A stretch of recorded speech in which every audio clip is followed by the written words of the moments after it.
ভর দুপুরে এক ডাক্তারের চেম্বারে ঢুকে তাকে ধারালো অস্ত্র দিয়ে খুন করা হয়। ঘটনার পর খুনি নিজেই থানায় গিয়ে আত্মসমর্পণ করেছে বলে জানা গিয়েছে খবর সূত্রে।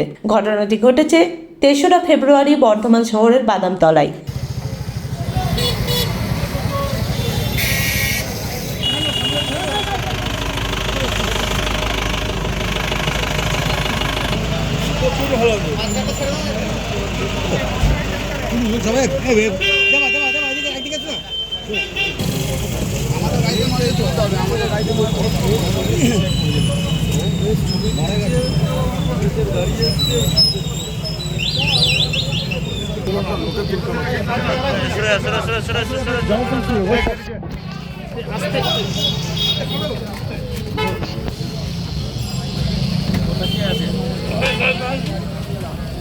চলো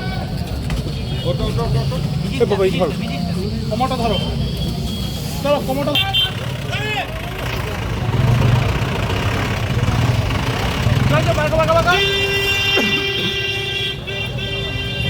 এদিকে দিন দুপুরে এই নৃশংস খুনের ঘটনায় চাঞ্চল্য ছড়িয়েছে শহরে। একেবারে জনবহুল বাদামতলা এলাকার রাস্তার ধারে ডাক্তারের চেম্বারে ঢুকে তাকে খুন করার ঘটনা বিস্মিত করেছে স্থানীয়দের। জানা গেছে মৃত চিকিৎসকের নাম রাজা ভৌমিক।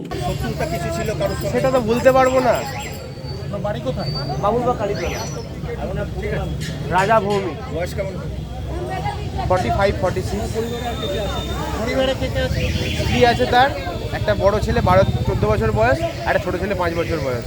পাড়া থেকে সব খবর, সব পুলিশ এলো, আমরা সব নিজেরাও এলাম, পাড়ার ছেলেরাও ছিলাম সব আমরা। তারপরে পুলিশের দিলাম বডি বার করতে, যেটুকু মনে হলো যে ডাক্তারবাবুরই ছিল, ডাক্তারবাবু তো রাজা ভৌমিক না, ওইটুকুই বাস। গোটা যখন পুলিশ বার করছে হাতে পাতে রক্ত লাগা, এইটুকুই দেখলাম।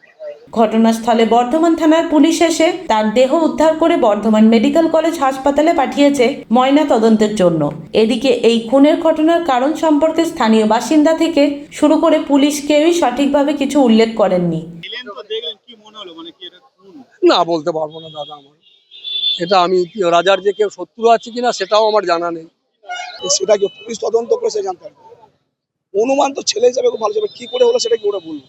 সূত্র মারফত আরও জানা গেছে, মৃত চিকিৎসকের চেম্বারে ঢুকে তাকে খুন করার পর খুনি নিজেই বর্ধমান থানায় হাজির হয়। পরবর্তী পর্যায়ে পুলিশ খুনিকে সঙ্গে নিয়েই ঘটনাস্থলে পৌঁছায়। এ প্রসঙ্গে জানা যায়, খুনি জীবন রুইদাসের বাড়ি শক্তিগড় থানার আমড়া এলাকায়।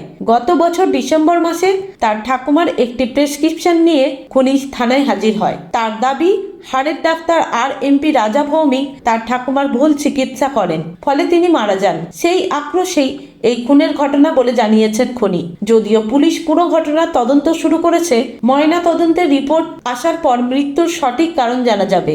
খুনিকে ইতিমধ্যে গ্রেপ্তার করেছে পুলিশ।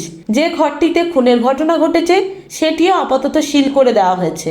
পুলিশ সূত্রে খবর, তদন্তের প্রয়োজনে পরবর্তী পর্যায়ে ফরেনসিক দল সেখানে আসতে পারে।